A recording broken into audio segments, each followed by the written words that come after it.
Let's have a discussion about AI. Yes, AI. My grief is that it's being shoehorned into everything. It doesn't perform the way that they tell you. We're being sold a bill of goods, but that's not necessarily what we're talking about here today.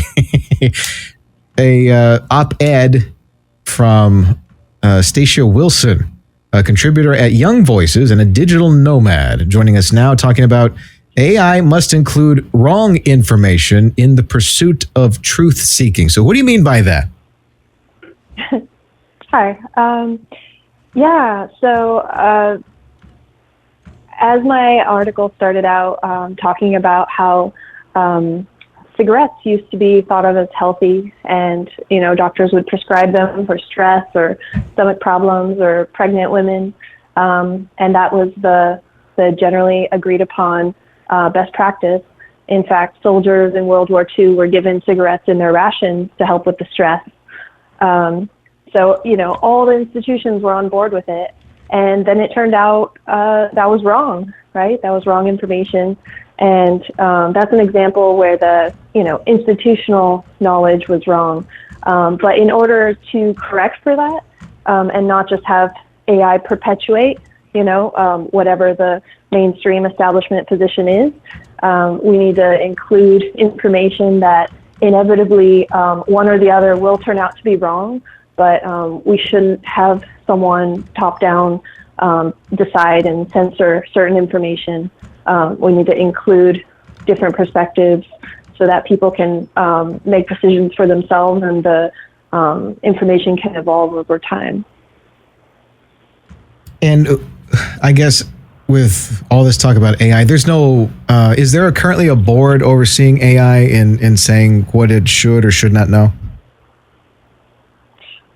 No, I don't think there's anything like that as far as I know.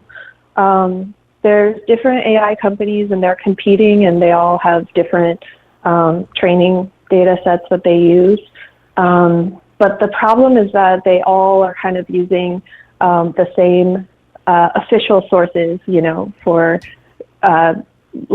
accurate information. But actually, so I'm working on another article that relates to this and gives an example, because in the recent election, a lot of people were surprised with the outcome, and a lot of people were like, how could people support, this horrible person? And then if you ask an AI, and I asked multiple AIs, including Grok and Claude, I asked them to tell me, pretend that you are a progressive and tell me what you're concerned about with the recent election of Trump for a second term. What are the worst outcomes you're concerned about? And I thought it did a good job. And then I asked it, pretend that you're a progressive, pretend that you're an independent who previously voted Democrat, but this time voted for Trump. Why did you do that? What are you seeing from him that, convinced you to support him? And I actually have a lot of friends who are in that camp, and it didn't talk about the team he's put together with Elon Musk and RFK and Tulsi Gabbard and Zack, and it didn't talk about any of that. It didn't mention once illegal immigration, which is insane. That's a top issue I hear from so many people. And so basically, it just did a horrible job of trying to articulate what people from that perspective are seeing that convince them to have that perspective. And I think that's because the training data set didn't include sources like Twitter. A lot of people are getting that information from Twitter, and it's not getting reflected in the official sources. The media doesn't cover it, and so AI is just going to keep replicating those blind spots. That's fascinating, because if you ask AI to draw a human being, sometimes the result will be a human being, but it'll have 50 fingers or something to that effect, right? And so if you were to ask an AI, hey, who should we vote for president? Would you count that as an endorsement? If you were to ask Grok, hey, who should we vote for in 2024 or what have you? And it's just, we start having all these really interesting existential questions here. Tell us a little bit about Second Look and Project Creo. You're the founder of these two things. What are they? Oh, yeah. So Second Look News was a peer-reviewed digital news publication. We were trying to do unbiased news, and we would do really long-form articles after the dust had settled. So it was like, we'd call it like unbreaking news or slow news, because we wanted to like put together these comprehensive articles that would really inform you on a topic and that would be unbiased. And in order to accomplish that, we would have people from different perspectives peer review each article. And then we would have to include information that the writer or the editors didn't agree with, but was like if there was a source that seemed, reliable, we would include that information, link to the source. And if there were any critiques of it, we could include those critiques. But basically, I found from that experience that you actually have to include information that you don't like or you think is wrong if you really want to be unbiased. So that's part of where my perspective on AI came from. So I guess let's see if I get this right. So if you had a study about eggs and you were discussing this, you would have to have all the studies that say eggs are good and all the studies that say eggs are bad, right? Yeah. Yeah. And then you can give more context, right? You can give, if generally experts will be having a back and forth when there's controversy. And so you can inform people of that back and forth, right? But just picking a side and being like, this is the consensus, when actually there are, qualified, reasonable people on the other side who are disagreeing. You gotta include both. And one reason why you have to include both is because right now people are living in really different worlds and we can't understand each other and we're just drifting further and further apart, right?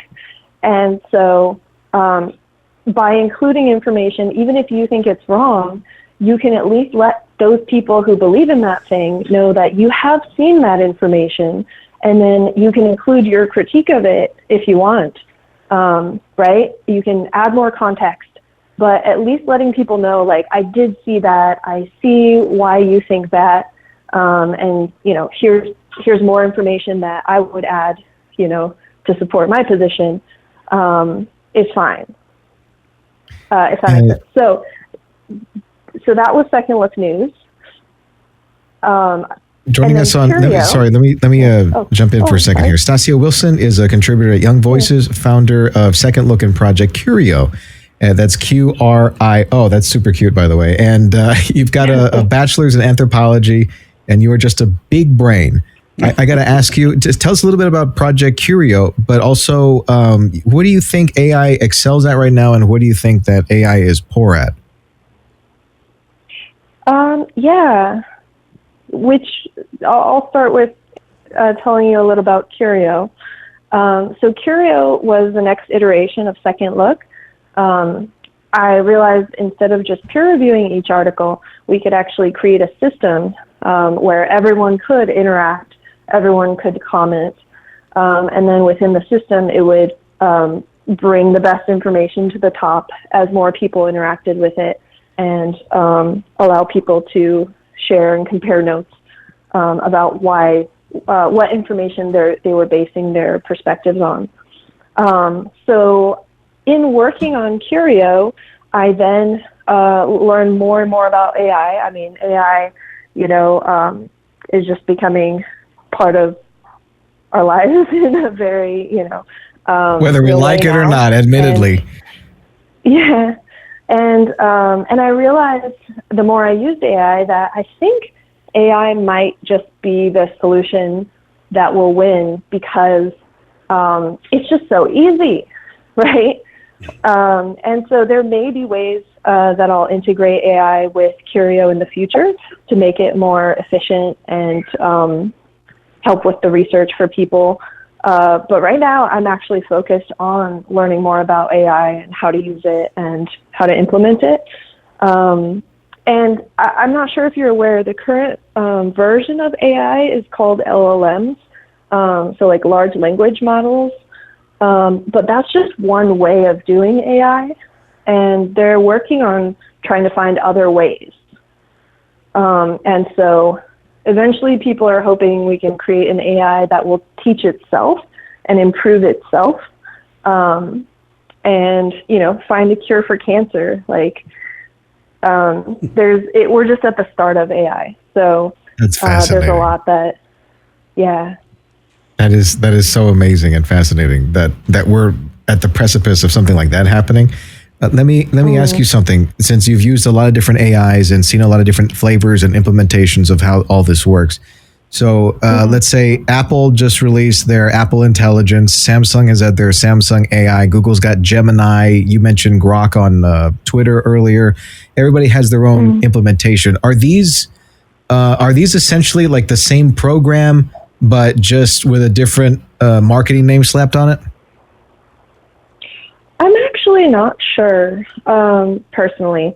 I think Grok is its own thing. I don't know about each of those. I don't know that much about the Apple one, or I don't know much about many of the ones you mentioned. There are like Perplexity has been the main one I'm using lately, but they have like Grok and Claude and Gemini and different models in there that you can toggle between. So it's kind of weird. Do they have different moods? Sorry to interrupt you, but do they have different moods, like, or different tones in their answers as you talk to them and discuss things? Yeah, there's subtle differences, but overall, I haven't noticed a clear tone difference like that. You can ask it to have a tone, so that's kind of fun. Like, you can specify like that you want your AI to always answer in a certain tone. So I actually create different spaces that each have different tones.